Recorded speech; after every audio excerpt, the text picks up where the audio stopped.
Dice, ¿cuál es su opinión hoy por hoy de la Iglesia Católica a 60 años de clausura del Concilio Vaticano II? Mi posición, mi opinión ante la Iglesia Católica es exactamente la misma. Todo intento por renovarla es un intento por mantener el poder, la influencia, la riqueza y el predominio en las sociedades en las que está incrustada. Y eso lo hacen todas las religiones, y todas son igualmente despreciables por lo mismo.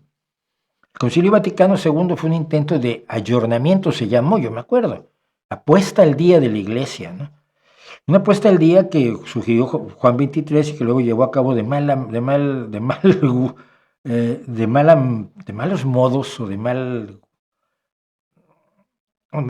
poca intención Pablo VI, ¿no?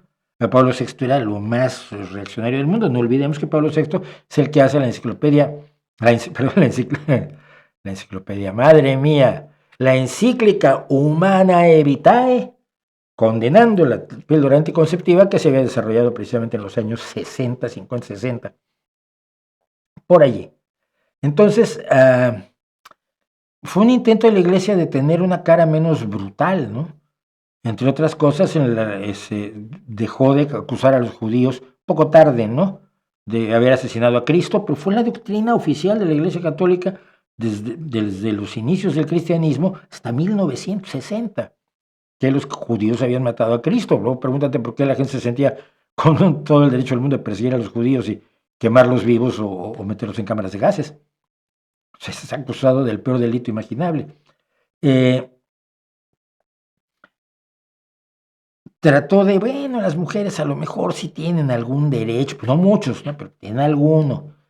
Y empezaron a tratar de aflojar. ¿Por qué? Porque empezaba a ocurrir que la garra de la Iglesia sobre muchas sociedades estaba empezando a aflojarse. ¿Y por qué estaba empezando a aflojarse? Lo voy a explicar las veces que sea necesario. Porque empezó a haber abundancia en Europa. Europa era pobre antes de la Segunda Guerra Mundial, tan pobre como cualquier otro país. Algunos países más pobres, Noruega era especialmente pobre, por ejemplo.